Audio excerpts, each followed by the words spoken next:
beti pe nyonso ya yokoma ya ngai na version nango asika mais nzamba ebisi ngai nzembo oyo eganga makasi koleka banzembo nyonso eza musenga et yango nde tosala yango promotion ya makasi donc soki esengi nateka ba bague d'alliance yanga na mwasi nanga poto sa promotion na osala ngo mais na ondimaki na okoma ti wana te mpona na ba partenaire ya makasi na église.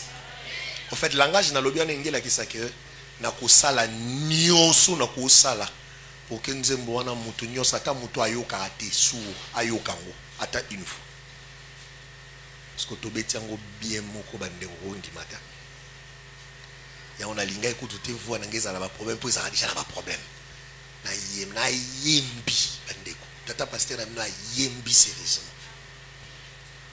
Alors rendez-vous na ba bafle et le Seigneur arrose à la glorifier. Amen. Frère gloire, il a au moins dérangé sur l'amboula. Gloire à Dieu. Nous allons partager la parole du Seigneur. Nous lisons la Bible, nous sommes dans Genèse chapitre 45. Genèse chapitre 45.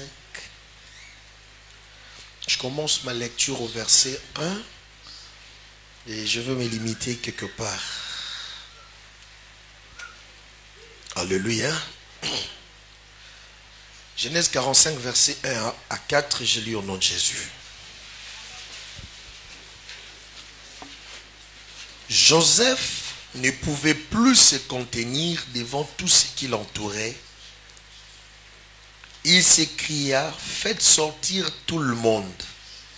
Et il ne resta personne avec Joseph quand il se fit connaître à ses frères. Il éleva la voix en pleurant. Les Égyptiens l'entendirent et la maison des pharaons l'entendit. Joseph dit à ses frères, je suis Joseph. Mon père vit-il encore? Mais ses frères ne purent lui répondre car ils étaient troublés en sa présence. Alléluia. Nous regagnons nos places. Je rajoute un autre texte et cette fois-ci nous sommes dans les livres de Jean, chapitre 10. Non, Jean chapitre 9 plutôt.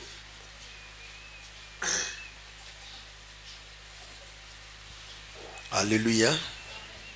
Jean chapitre 9 verset 6. Et je vais lire jusqu'au verset 12. J'ai lu au nom de Jésus. Après avoir dit cela, il cracha à terre et fit de la boue avec sa salive. Puis il appliqua cette boue sur les yeux de l'aveugle et lui dit, va, et lave-toi au réservoir de Siloé, nom qui signifie envoyé. Il y alla, se lava et s'en retournant voyant clair. Ses voisins et ceux qui auparavant l'avaient connu comme un mendiant disaient, n'est-ce pas là celui qui s'est tenu assis et qui mendiait? Les uns disaient c'est lui, d'autres disaient non, mais il y ressemble. Et lui-même disait c'est moi. Alléluia. Verset 10, ils lui dirent donc, comment tes yeux ont-ils été ouverts? Il répondit, l'homme qu'on appelle Jésus a fait de la boue, a oint mes yeux et m'a dit, va au réservoir de Siloé et lave-toi.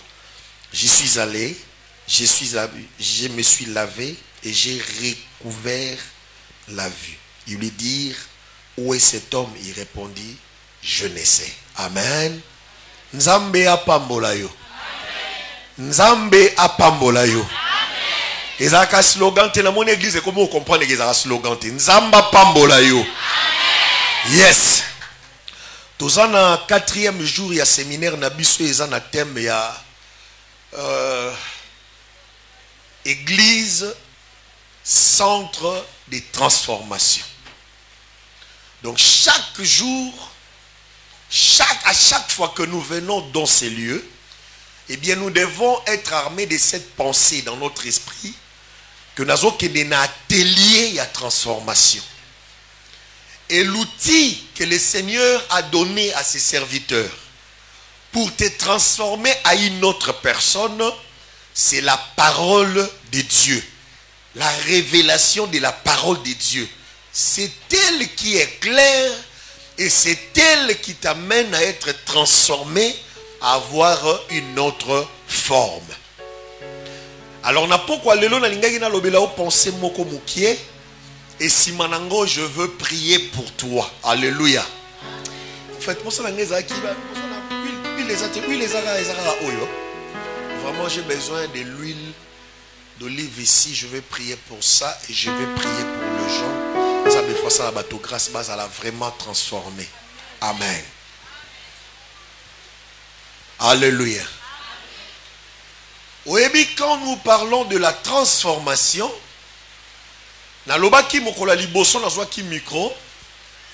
que le mot transformation azana synonyme naye.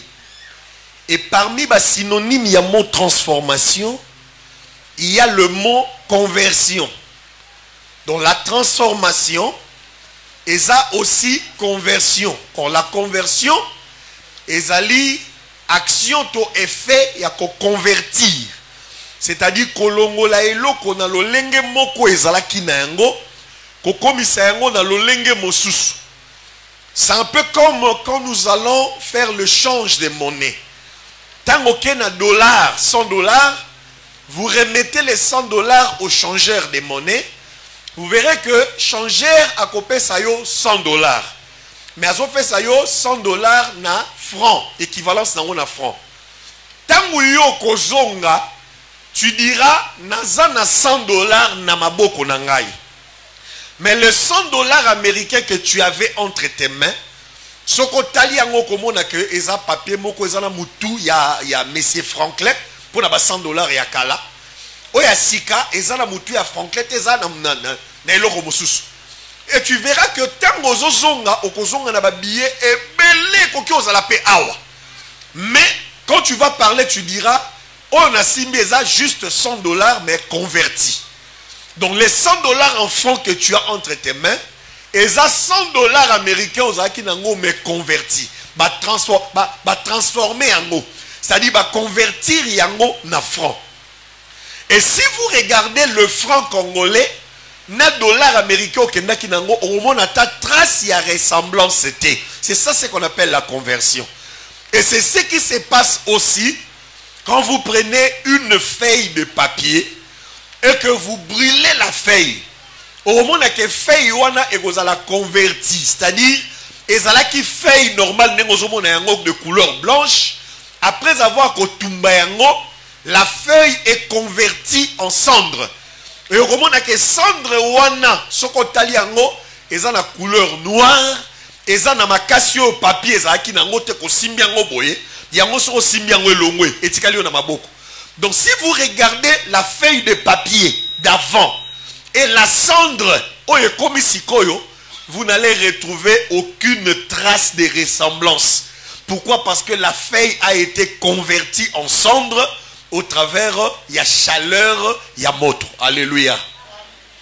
Est-ce qu'il y a des mots à Zolandangaï? Donc quand la chose est convertie, eh bien le Seigneur, quand il convertit quelque chose, nous on a toujours la perfection. Comme il le créait au départ dans Genèse chapitre 1, la Bible dit que le premier jour quand Dieu a créé, il dit, tout ce qu'il a fait à Tali Alobi, tout cela était bon. À Sali Mukolami Balé, il regarde, il dit, tout ce que je fais est bon. Et le 6e jour, quand on a créé à Silici, la Bible dit que le Seigneur a Tali œuvre mieux soit cela qui banda premier jour, tina 6e jour, et le Seigneur conclut en disant, tout ce que je fais est très bon, c'est-à-dire est parfait. Nous avons un Dieu qui lorsqu'il travaille, il fait toujours ce qu'il veut faire à la perfection. Notre Seigneur quand il travaille, il ne néglige rien. Notre Seigneur quand il travaille, il ne connaît aucune marge d'erreur dans ce qu'il est en train de faire. Notre Seigneur quand il travaille, il ne se précipite pas. Il est calme, il contemple tout ce qu'il est en train de faire et quand il termine son travail, rectification est à la gâté parce que il est celui qui fait tout à la perfection. Alléluia. Alors quand le Seigneur dit que son église est un centre de transformation, eh bien, au travers de la parole que nous te présentons, nous te prêchons. Si tu crois à cette parole et que tu te conformes à cela, je te l'annonce comme un prophète de Dieu. La transformation que tu vas subir, la conversion qui se passera dans ta vie, et cause à la conversion encore parfaite, la transformation cause à la parfaite, au point où yo yakala, tant que yo na yo yasika, tu vas constater que trace y a ressemblance entre yo yakala na yo yasika, trace y a ressemblance exacte. Alléluia. Je vous parle comme un homme de Dieu, comme un prophète de Dieu. Et je vous annonce que dans le tout prochain jour ici, il y a des gens dans cette assemblée où on ne retrouver aucune trace de ressemblance na yo yakala. C'est-à-dire quand ils te croiseront na présent na yo, ils constateront que nayo oyakala trace moko ya ressemblance et kozala te. Est-ce que ce que je te dis ici, c'est une prophétie, et une prophétie qui ne manquera pas d'arriver. Ça arrivera et ça arrivera certainement. Oui, les combles dans tout ça, c'est que quand le Seigneur me dit des choses, il me fait voir des individus. Aujourd'hui, pendant que je priais à 16 heures, le Seigneur a commencé à me parler sur ce que je te dis là. Et le visage que j'ai vu, c'est le visage du pasteur Josias. Donc le pasteur Josias que j'ai vu en vision, il ne ressemble en rien à ce pasteur Josias que je vois devant moi.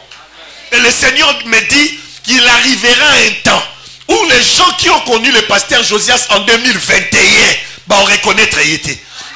Qui est le lot au voyage qui au zongi, au participer à la culte, ceux qui va présenter qui était na combo na yé, au tout na pasteur Josias a yé toi yé.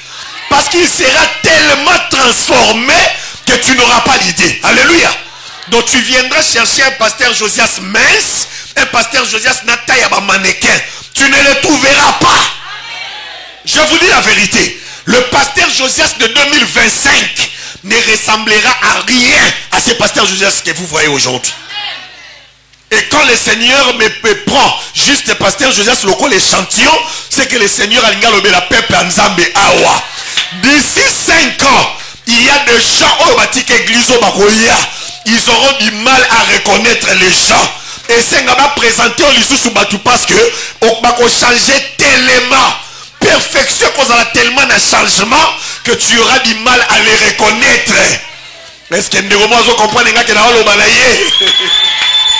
Est-ce que vous comprenez que vous avez? Et quand je dis ça, je ne suis pas en train de t'annoncer que missionnaire surtout au coma miné n'était. N'etinga plus mbongo ya plus na banda okonda. Plus mbongo ya plus na okonda. Plus mbongo ya plus na okonda. Mais plus nazo konda plus tena ngezo koma kitoko. Plus nazo konda plus nazo lata la façon qu'on dit maté. Plus nazo konda plus so talinga o reconnaître te. Na libandia mbongo na ozanango. So tika ngai ça fait 5 ans. So yo tali papa mo libandia propre tali o yeba teko apôtre. Il faut pas présenter au apôtre yeyo. Akoma boye parce que nzambe na ye azanzambe ya transformation. Est-ce que peuple nzambe bazalia wa? Est-ce que peuple Nzambe Bazalia wa? Je t'annonce que dans les tout prochains jours, il se fera un changement dans ta vie. Et qu'on a la radicale, et qu'on a la totale, au point qu'on n'ingisa maïe le pe makanisi abatu. Joseph, Bibelobi, Jacob alinga ki Joseph mingi kolekabana na ye nyonso. Pourquoi? Raison zaki nini? La raison première, Bibelobi, parce que Jacob azwa ki Joseph na vieillesse. Aboti ba Ruben na nzoto makasi. Aboti ba Simeon na nzoto makasi. Aboti ba Levi na nzoto makasi. Mais tant azobota Joseph, Jacob azaki déjà fatigué. Jacob azaki sous makasi te, nzamba sali ngolu et Jacob aboti Joseph. Tellement kazaki mwana na ye ya vieillesse ya kikoko. Tango aboti Joseph, Bibelobi alinga ki Joseph tellement makasi. Alors bolingo wana zaki na pas Joseph et sali que Jacob azwa manteau na ye zaki bikari. Manteau na ye zaki na ba couleur rebelle à multicouleur azui yango alatisi yango Joseph. Manteau alatisa Ruben te, manteau alatisa Simeon te, manteau alatisa Lévi te, Juda te, Isaacar te, alongola yango alatisi yango Joseph. Manteau ya vieux alatisi yango Joseph. Tango Jacob azolatisa Joseph manteau oyo. Et salambala moko que makambo yo ba jeune garçon bazaba ba mona na ngo te. Parce que la prophétie dit qu'il arrivera un temps où vos jeunes gens auront des visions, vos vieillards auront des songes. Les songes sont réservés dans ma vieillard parce que na katia subconscience na bango bazana ba souvenir tellement ébélé alors ba songe ezalaka pona bango.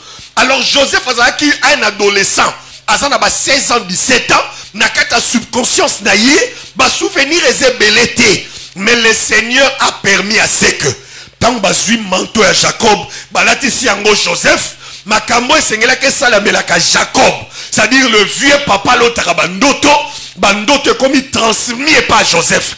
Joseph soka lali makambo ba vieux ba mona ka ba vieillard Joseph a comme mona. Alléluia. Et Jacob le kola mutama yele. Jacob a yeba ki que nazana ba prophétie na nzoto nanga. Nazana ba message prophétique ya wa. Mais si qu'on a commis vie avancée en âge, na asu na makasité, na okende kokufa. Cependant tata na ye Esau, tata na ye Isaac. Tango azo bénir Jacob. Bible obi tata na ye bisa Jacob alobi Jacob omoni yo ndongo zaboy. Abisa bi Jacob. Yo ndongo zaboy na zuyo na cheo likolo ya ba frère na yo. Yo na cheo likolo ya ndeko na yo Esau. Ndengo za wana ndeko na yo akoya kufuka mela yo. Ndengo za wana na place yo likolo na ye. Ndengo za wana ba serviteur na yo bakoza la plus meilleure que ndeko na yo. Ndengo za wana. Donc parmi ba promesse ba salamo na mobali yo Jacob papa na bango ebisa ye ndeko na yo Esau akoya kufuka mela yo. Ba ndeko no bakoya kufuka mela yo. Mais Jacob atamboli vi na ye mobimba. Akimia kepa Laban. Mukula zozonga zozonga pa ya Jacob. Jacob azobanga tanga zozonga nanda kuna bango. Azobanga parce que ndeko na Esau azaki na kanda na epo yibaki bénédiction na ye. Tango bakutani na esika Esau afuka mela Jacob nenge prophétie lobaki ke bandeko lo bakofuka mela yo Jacob nde mutafuka mela Esau. Tango bakutani Jacob afukami abandi ko senge bolimi sindeko nanga limisanga naka ndeko na ko salanga mabete Esau ebisa bitelema ngape na benina na makambe belé comme tungisa mate tu es mon frère. Alléluia. Là où Jacob était, il s'est posé des questions. Mais j'ai un Dieu qui ne ment pas. J'ai un Dieu qui m'avait promis que ndeko nanga ko ya ko fuka melangai. Mais d'où vient que ngane la komi ko fuka melande ko nanga pe na komi na suka na komi ko na ko kufa. Jacob azwa manteau na ye alatise yango Joseph.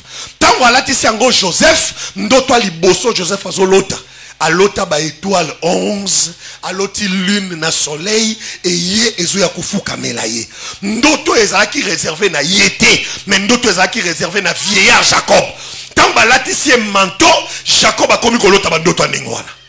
Aya yebisi tata la bango, elekeli tata la bango parce qu'il comprenait que nzamba zoloba ke mwana oyo bandeko le ba oya kofuka melaye. Donc makambo nzamba za kolobela nga, nzamba komi kolobela ngonde ku mwana mbali yo. Eleki quelque temps Jacob a élu Joseph a élu papa la bango. Papa, na moni lisusu nini?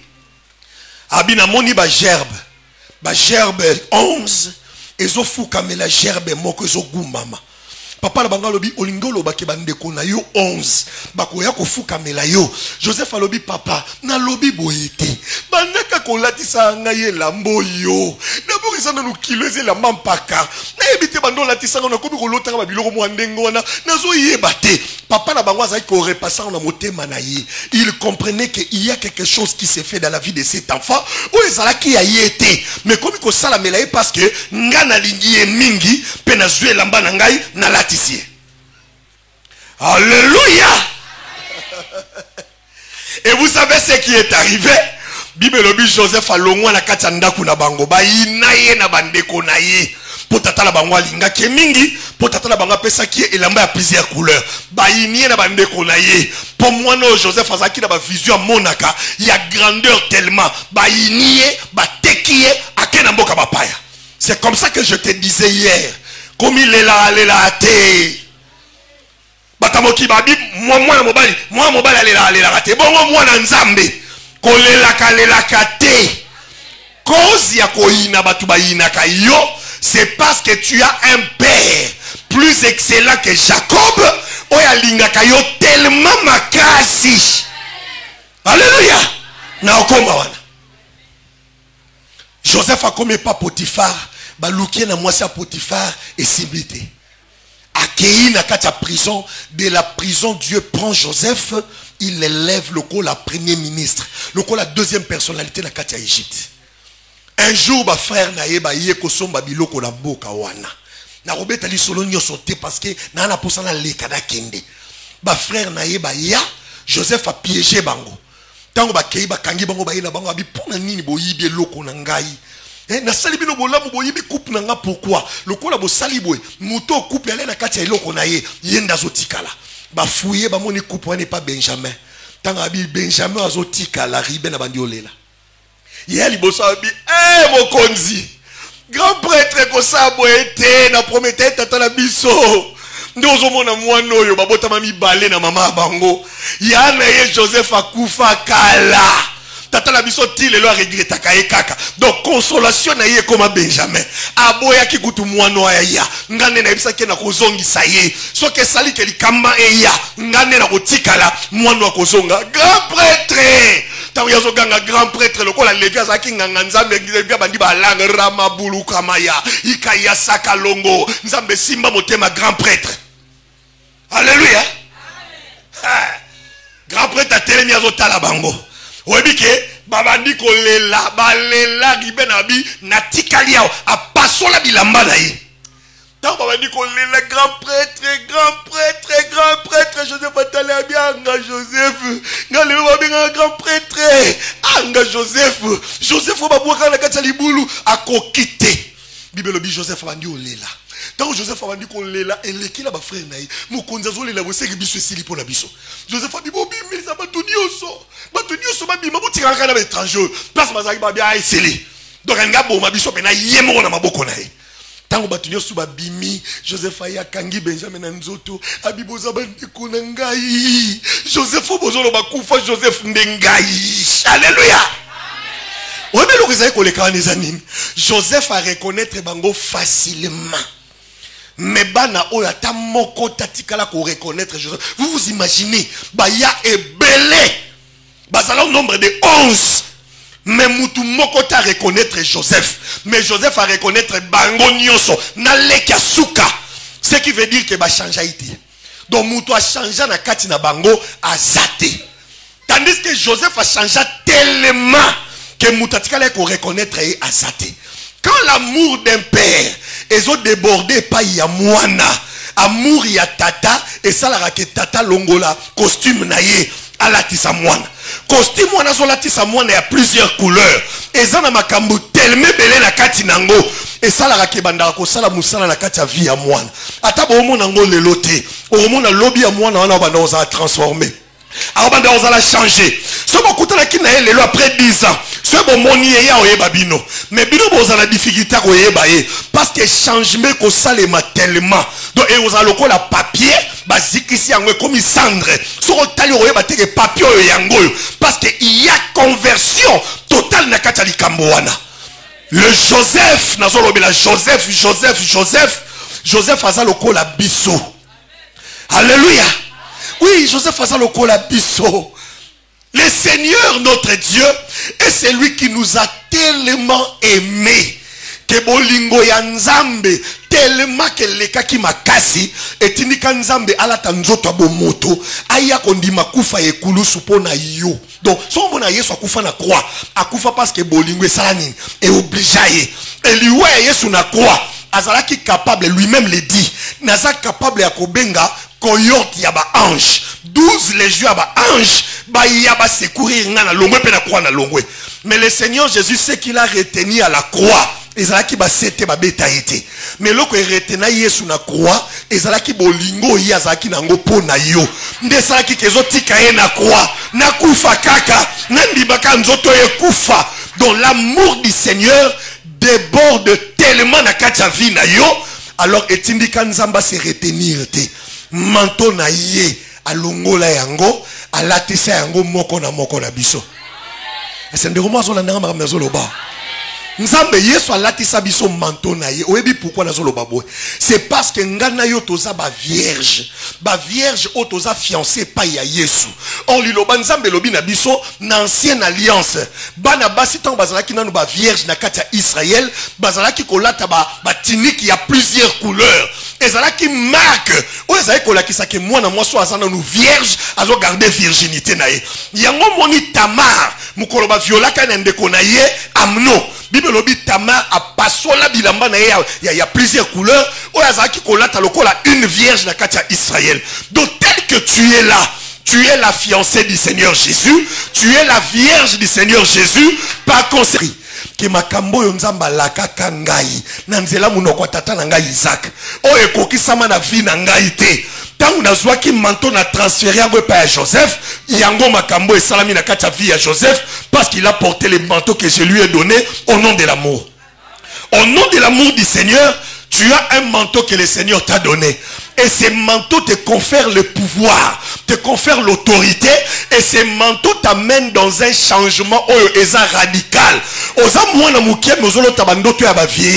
Parce que tu n'es plus la même personne. Et bandoto ozolota wana. Et ça bandoto kotikala na monde ya illusion te, mais ça bandoto oyo peu à peu. Et ko banda koko kisama, pe ko memayo o vivre makambo otikala ki ko imaginer te. En conclusion, le frère Joseph, bolingo ya tata na ye, manto ya tata na ye, bandoto memela ye, et ça là que Joseph azala transformé, bande konaye batikala ko reconnaître ye te. Si kosoki Joseph, bolingo kutezaki ya Joseph, vie mo boeka ya quartier. Mantango zaki ya Josie ya Jacob, vie mo boeka quartier. Et transformé au point où bandeko na ye batikala sukoye ba ete.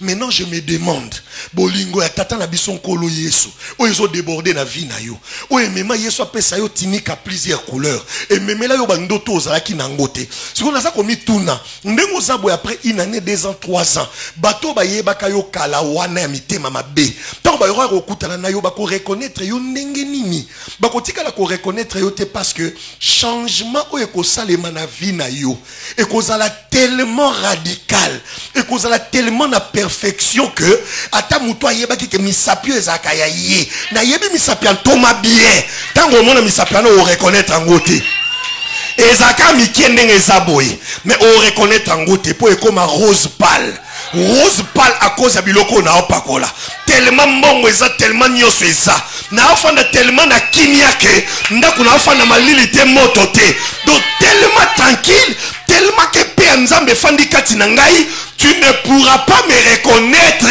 à cause de ce que le Seigneur fera. Aïe aïe aïe aïe aïe aïe aïe aïe aïe.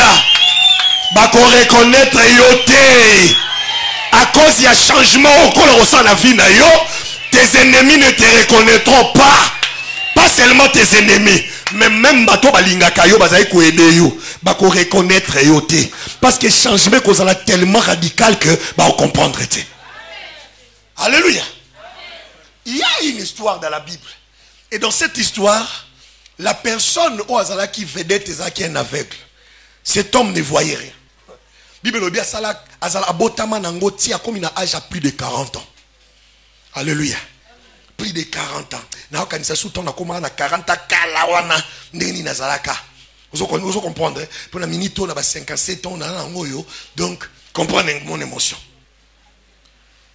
Mouto comment qui n'a plus de 40 ans. Amon a katé le côté bayaka na quelque part à Singaraba au monde. Batubazo kabelaye, c'était ça sa vie. Mais un jour, Yesu azai kolekana ba disciple na ye. Mouto yo akota akutu na kati église a Yesu te. Mais mouto azwa ka grâce parce que bato bazaki koya na kati centre de transformation ba s'intéressa ki na ye. batalier ba bi maître nani mutasumuka ki yeto ba parents na ye po muto abota aveugle yesu alobité ezati ke ba parents na ye basumuka ki to ye moko asumuka ki te abi muto abota maboye afin que nkembo nzambe sala nini e mona na la kati ya vina ye donc c'est que kobota manaye boye ezali batu basali ye ngote ezaki ndoki te mais likambo na eza pe lisumu te son problème ezaki nzambe ye moko muto atika ye na condition oyo afin que tangu nzambe akosala batu ba célébrer kombo nzambe pe nzamba zwa lokumu difficulté nyonso te eyaka na vie ya moto ezalaka kaka synonyme ya bandoki bazosala pasi nyonso te eyelaka moto ezalaka kaka bandoki moto bazokonza yango wana moto wana azomona nkembo te. Il existe d'autres aveuglements oyo nzambe ye moko moto atiki moto na yango pendant un temps afin que tango kofungola yo miso miraculeusement et que moni lokumu nyonso nkembo masanjole sa nini ezongi panaye et oyebi tango yesu abikisa moto oyo yesu asala formule oyo asala yango pour la première fois ka epa moto oyo abwaki soyi na se asali potopoto na soyi wana azwi yango asali ba bile mibale aye na bile moko atiango na liso akoto oyo azwi bile mususu apotopoto atiango na liso akoto ayebisa abikende siko kosokola misu na réservoir à Siloé tango moto akasukoli misu à l'instant même mona mobali wa mona clair. Vous savez pourquoi?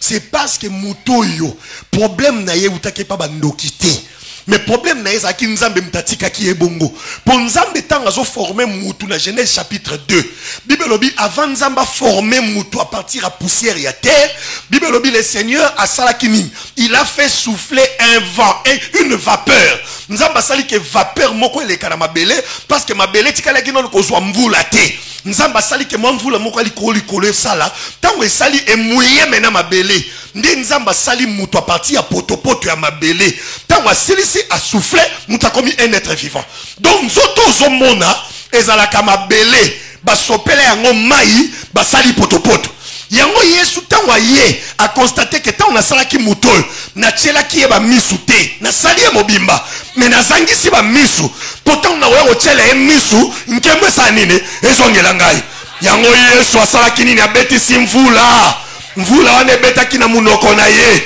abwaki soyi na mbele asali potopoto atieli ye bamisu ezangaki et cet homme a vu clair.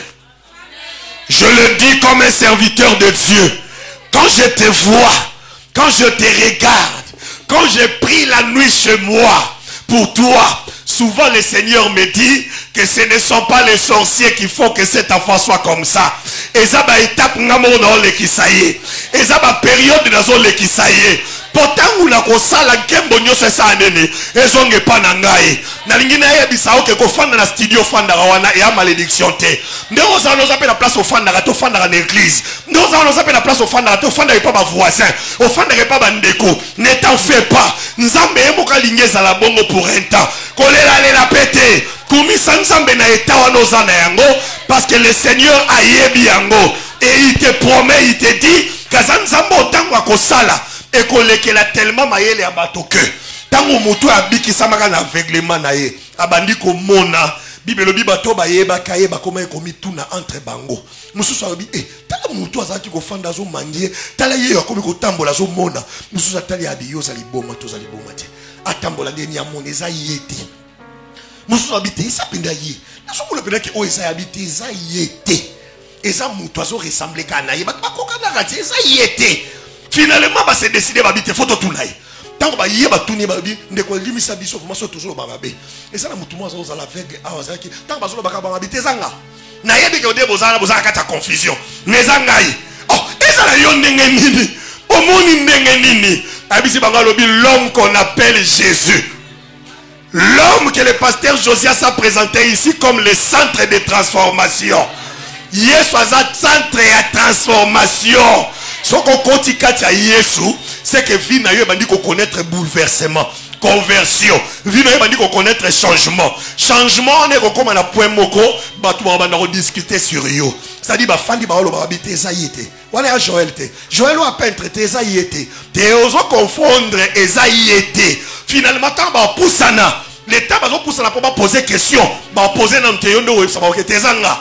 nayebi ke ne bozala bozako mituna bakasi ezangai ezanga bo mituni sama tezanga donc ndengo za wana mukolo okutana na mama wana na Washington andi mateke ayo oh obi ke ndo za no mona oneti ba aventure na osa ba aventure te na zolo ba no makamba solo bo okutana na na Washington pe bo kutani na réunion moko ezaki bataminene nde basanganaki donc tango koti atala mwana mbalo kokani na l'horizon hein vraiment ça pena lokola mwana mona yebaka ya papa Gustave mais mwana na yebika ko maraté c'est impossible soka sali réunion atali bazana ressemblance en tout cas batu bakokana soka baluki atali finalement tant réunion ici na yo mtu yo yamba mama yambi tango zo yamba ya kodue est-ce que ça on a zo kanisa tu lui diras maman naïba que vous avez parce que quand on dit matin que na Washington à ce moment précis dans la carte réunion yo naïbi quand on dit matin mais angai na annoncé na peuple nzambe na poko lelo qu'il y a un changement qui s'annonce, un changement radical. Vous les nzambe zo beta na carte vie na yo vous là on est ko sala que changement ko sala na vie na yo batu ba ko reconnaître yo lisusu te.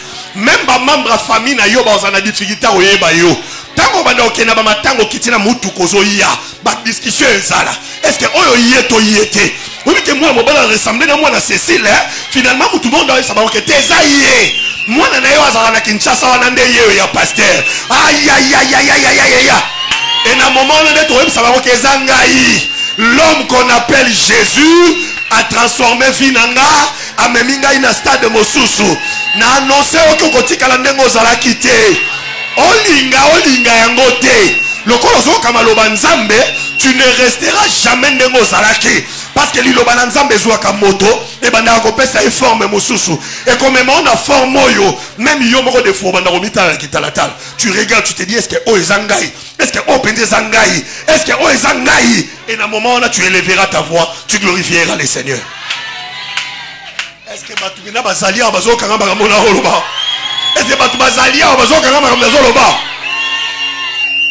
Alléluia. Est-ce que Batumina Bazalia Bazo Karamba Ramona Holoba? Je parlais avec l'apôtre Timothée. Tango à Europe pour la première fois. À Europe. À Sala 1 mois, 2 mois à Yozonga. Tango à Zongi. À Kittina aéroport, il est passé, il est allé à Luzizila. Assis ici, ma cambo ça la Luzizila Zongi. Tant au koutani na eto solana, au senti moutazui, au sature mosusu, ten mosusu, beauté mosusu, lolenge mosusu. Abisinga abi Joël, na yeba akinzamba salaka. Abi me Joël, obi mukona matara na avion na okende Europe. Abina kanisi passé na nga nyonso kena mwana o na botama na lolenge moko boye mama biso azali koteka mapa na de comité et comme il a noté place na ose ozali awa loba ngai Joël nandimi etao na nango sikoyo na yebi ke na ana na rien baseka na bango na yebi nzambo na ndimela pe na yebi maloba nzambo ezofanda kati na ngai na ndimi ke lobi na ngai ekozala tellement différent ke bato bayebaki ngai na ba membre ya famille proche bako reconnaître nga te. Aïe aïe aïe aïe, est-ce que vous avez dit que na camarade na ngai bako reconnaître nga te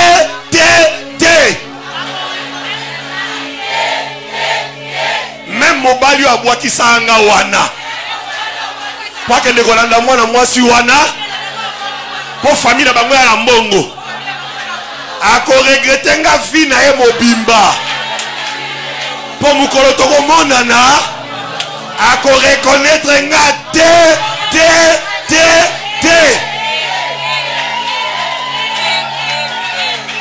eza ba slogan te makambo na zolo bano eza makambo solo ako mituna penda est-ce que o eza ye nakomi boye parce que bolingo ya tata nzambe na manto na ya pesa kingai yango nde ememelinga makambo ememelinga bandoto nazaki nango te.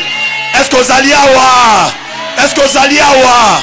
Est-ce que ozali awa? Tozo continuer confession à foi. Ngai Joël nandimi que nazaka le plus aimé en Nzambe. Loba mona mwa lo ledlo nazaka le plus aimé en Nzambe. Naza enfant chéri en Nzambe. Soki bango baboyi etali bango menga naza enfant chéri en Nzambe. Alors Nzambe wana pona bolingo na ye apesa ngai manteau na ye. Il y a plusieurs couleurs. Manteau wana nde memelanga makambo e ngai ya batute manteau nde ngai ya batute kazaka bapesa kinga yango nde lotisinga bandoto bandoto nde komi kokokisama yango bozomona changement nandimi que dans quelques jours changement au Salema nandimi que dans un mois ezala batu ba reconnaître ngate nandimi que dans une année ba affaire na okoma nango libota na ngai moko ezala batu ba benga ndoki ezala batu ba loba simbikisi mutu akoke na vitesse aboyete ezangai te kazaka ya tata nde memelinga makambo e ezangai te kazaka ya papa e memelinga bandoto bandoto continue accomplissement. Je te le dis que comme yango penza par memo mosika o konfivre makambo o ekoleke la mayele ya bato ba projet ko sala e ko réussir penza mbako kamisa nanu yo moko mutali boso ozala étonné ozana yo moko pe étonnement ne ko bima e ko yepa mutu aza pelepele na yo e ko katisa bibale e ko kendeti na ndako ya bakonzi bakomituna nani asali boye. Tu leur diras c'est le Seigneur nde ameminga imosika nzamba pambola yo nzamba pambola yo nzamba pambola yo nzamba pambola yo nzamba pambola yo nzamba pambola yo nzamba pambola yo nzamba pambola yo nzamba pambola yo nzamba pambola yo nzamba pambola yo nzamba pambola yo nzamba pambola yo.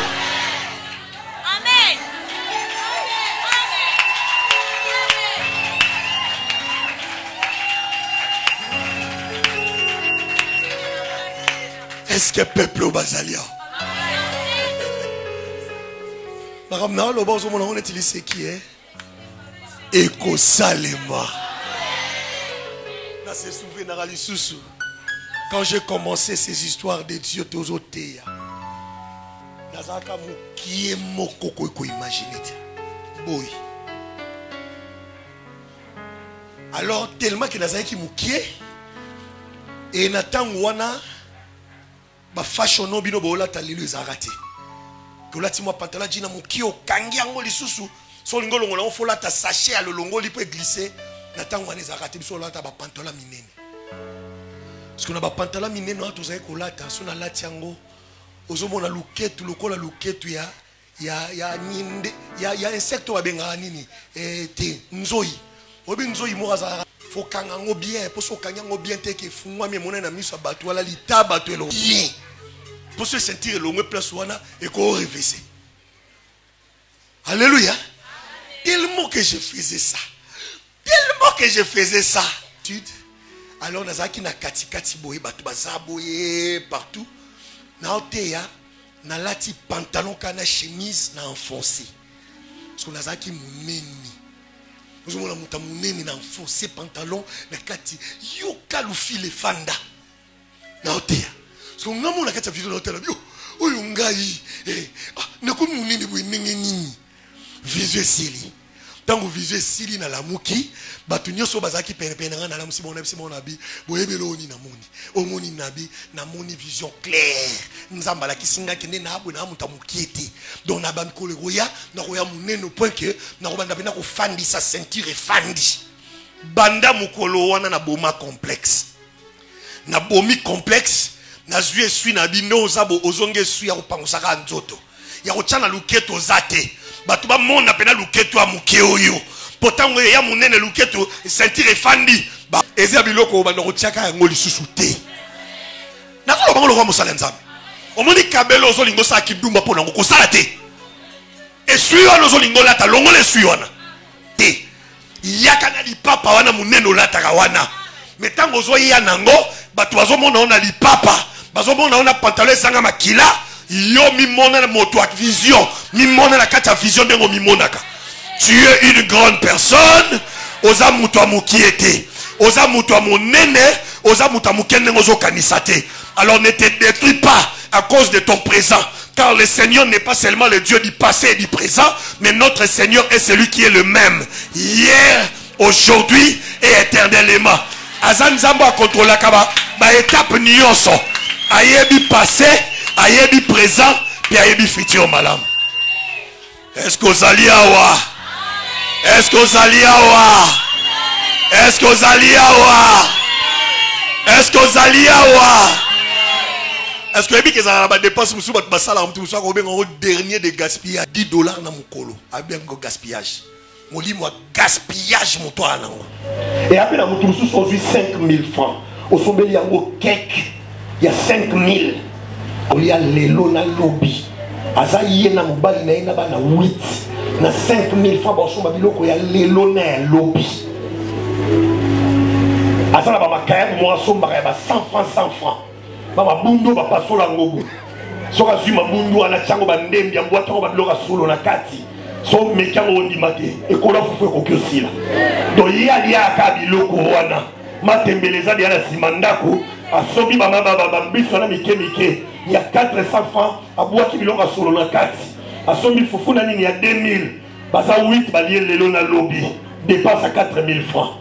Alléluia. Soki ozana no na niveau wana Nima yango komona yango malédiction te ezana bana na musu bazalia bazana na niveau wana bolia na 4000 francs na mukolo pe bomona ngo ebele c'est mon salut vous êtes 10 000 mukolo eza extraordinaire nima yango ndenge wana ezana na veklemo zana ngo kolo ngo azotika wana ngo mukolo ngo fungola yo miso okolo ngona niveau wana okoma na niveau mususu et quand nous avons le niveau C, nous avons le niveau Moussou, qu'on a théotique à le niveau Zaki Nangoana. Quand on va changer cap, le roi Zabaon et Bayo. Et il t'amènera beaucoup plus loin. Ceux qui ont Zangi, c'est l'Ion vivre le roi Moutazangi. Ceux qui m'ont dit qu'on peut ça, on vivre le roi Moutazangi. Ceux qui m'ont dit qu'on peut ça, le Mata. Ceux qui m'ont dit sur Mata. Ceux qui m'ont dit au Tombaba. Qu'on nous sommes à la CT, parce que notre Dieu est un Dieu de changement. Ah! Nzamba la yo grâce. Soka zangise liyo, a opeso mayele ya ko gérer 3000 francs. Bato bazanga kawana so 3000 francs. Nazo biso biloko balamba kawana l'équipe biloko bato basala $50 et les cas on a coup. Parce que nzamba pesa ba mayele modo so boti ndembi misatu na kati. Abi il faut la cha ai moko. So na boaki ai mono chambu mapilipili moko peut colorer makambo. Donc so otielo ko wana monoko ondimate. Mais mukonzamba bana kolongole na niveau na bandi otombola ye, mayele wana ko bunga. Parce que nzamba peso mayele ya ko préparer biloko ya $50. Matande nzamba zo lindo mata. Kotika la CT. Kotika la CT. Quand le Seigneur te lève, tombe-moi mané nzamba linga tombola yo. Amen. So nzamba tomboli yo, tombe-moi mané nzamba linga tombola yo. Quand Dieu te lève, tellement de gens vont te lever. Oui, mais non, ça, nous sommes en église, mais cette église, on va aller la foi, on va comprendre les gens. Quand Dieu te lève, toi, moi, les gens vont te lever. Dans l'église, on va la voir. Si on va comprendre les gens, on va besoin de deuxième fois, on va comprendre un mot. Quand Dieu te lève, alors toi, moi, les gens vont te lever. Quand Dieu te lève, toi, moi, les gens vont te lever. Alléluia. Quand Dieu te lève, Tombola ndenge nzambe alinga tombola yo. Quand Dieu te lève, tombola ndenge nzambe alinga tombola yo. Na yo osukisana ngai awa. Quand Dieu te lève, mon papa, Sonia, quand Dieu te lève, tombola ndenge nzambe alinga tombola yo. Est-ce qu'on bâtit la place là-bas alinga? Que le Seigneur te bénisse. Que le Seigneur te bénisse. Dans la déclaration, tu as la 7 fois. Tu as maloba 7 fois. Perfection. Lobangai Joël. Oyo na kokoma lobi. Oyo na kokoma lobi. Batu ba reconnaître nga. Batu ba reconnaître nga. Ba ozala muke. Ba ozala muke. Po batu ebele ba yebanga. Po batu ebele ba yebanga. Ba ko reconnaître nga te. Ba ko reconnaître nga te. Ozali awa. Lobangai Joël. On a recommandé lobby. On a recommandé lobby. Bato ebele ba reconnaître ngai. Bato mingi ba reconnaître ngai. Bato mingi ba reconnaître ngai. Mais belé. Ba kotikala ka ko reconnaître ngai te. Mais belé ba kotikala ko reconnaître ngai te. Lobangai Joël. Ngai lobido. Changement na reconnaître lobby. Changement na reconnaître lobby. Bato ebele te ba koyebanga. Bato ebele te ba koyebanga.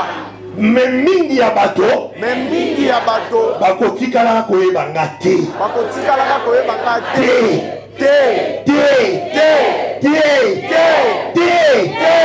Lisusu te.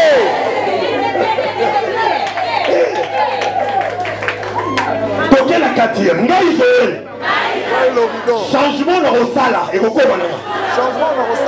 Changement koyelanga. Changement koyelanga. Lobi nanga. Batu mukiende ba reconnaître. Batu mukiende ba reconnaître. Batu ebele. Batu ebele. Ba koyebanga ite. Ba koyebanga ite.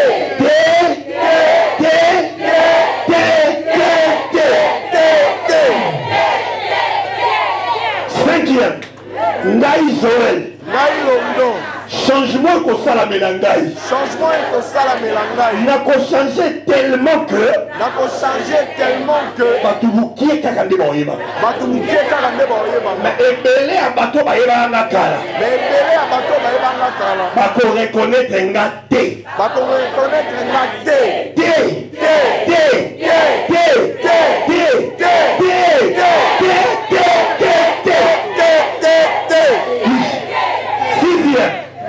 Ngai Joël. Ngai Lobidon. Changement ko sala melanga lobby. Changement ko sala melanga lobby.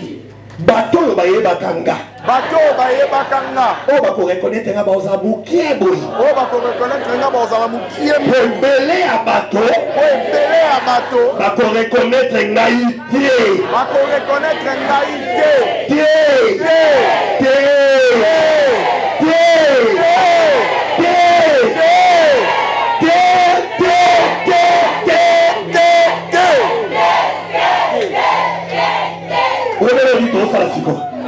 Donc il est la 7e.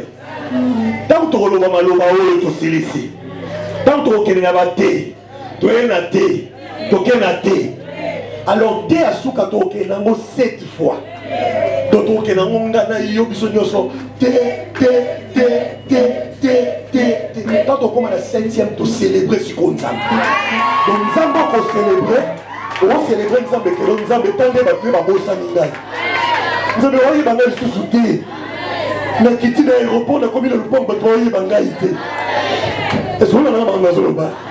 Est-ce qu'on a un maison là-bas? Donc quand on commence à célébrer Nzambe, nous avons été conduits au PC, nous devons reconnaître l'égalité. Donc on a la télévision, mais nous avons dit apporte-moi Yembaka. Est-ce que apporte-moi Yembaka pour décrire la Yembeli na Musenga? Parce qu'on a remis tout la Yembaka. Bah qu'on reconnaître nga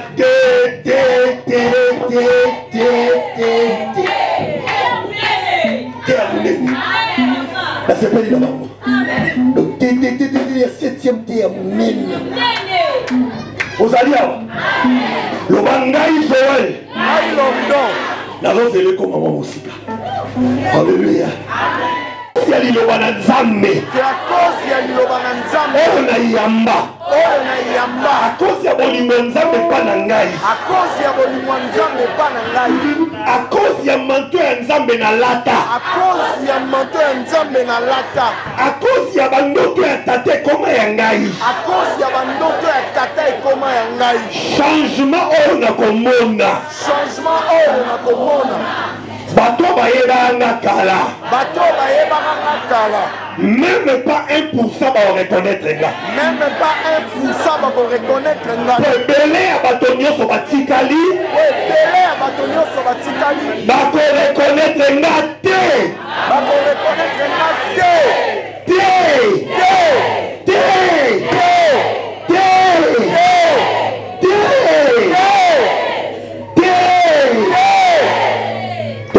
cette fois,